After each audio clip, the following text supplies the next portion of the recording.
cool looking skirt.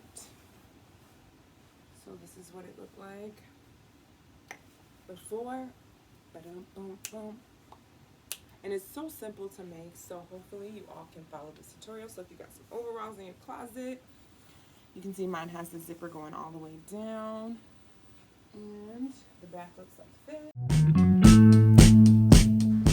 Alright, for some reason the volume went down really low when I was recording this video, so I'm going to do a voiceover. So follow along with me, darlings. Right now what I'm doing with the skirt is I'm just moving it, adjusting it, and seeing what will be the best look for me. How is it going to fit and give me my best curves?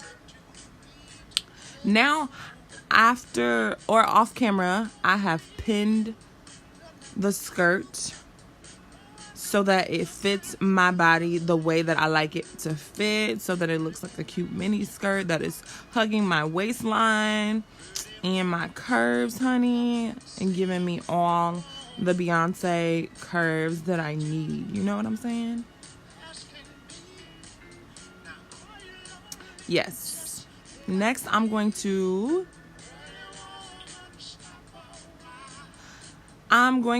chalk out the way or the shape that the pins gave me. So because I pinned it on the wrong side on purpose, I have to just draw lines on the front and the back of the skirt so that it's easier for me to sew, and so that I can match up both sides when I turn the skirt around and pin it and take it to the sewing machine. So I'm just drawing out a curved line.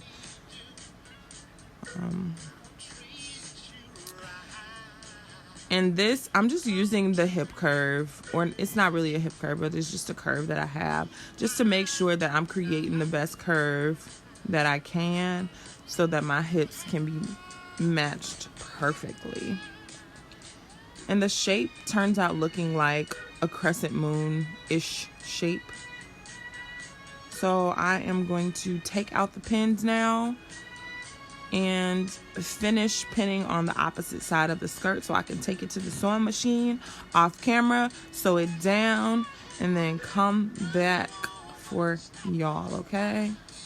So yeah, I'm just taking out the pins now. Pretty woman. I decided to play some music in the background because it was sounding real dry.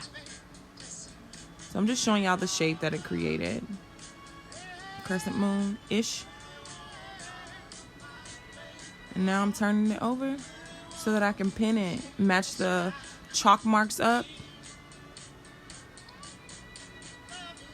This is after I have taken it to the sewing machine and sewn it and cut the excess fabric off.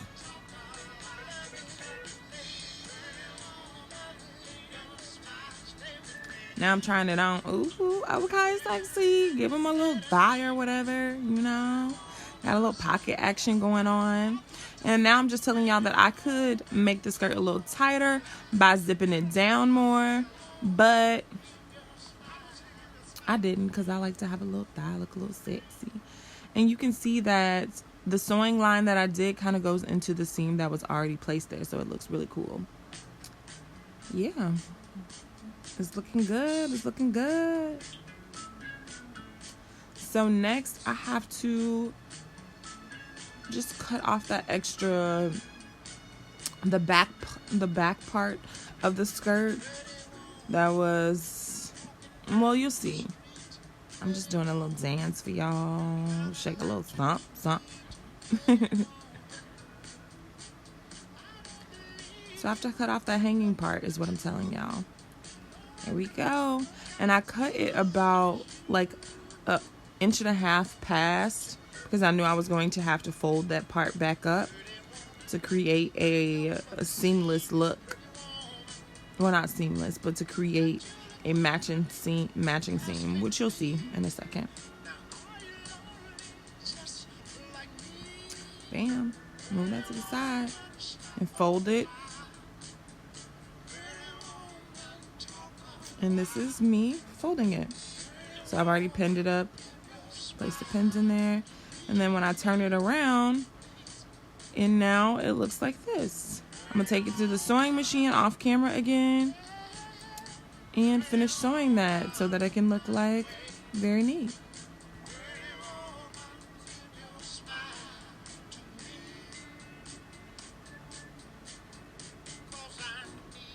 Bam. Now I've sewn it, and I'm just showing y'all what sewing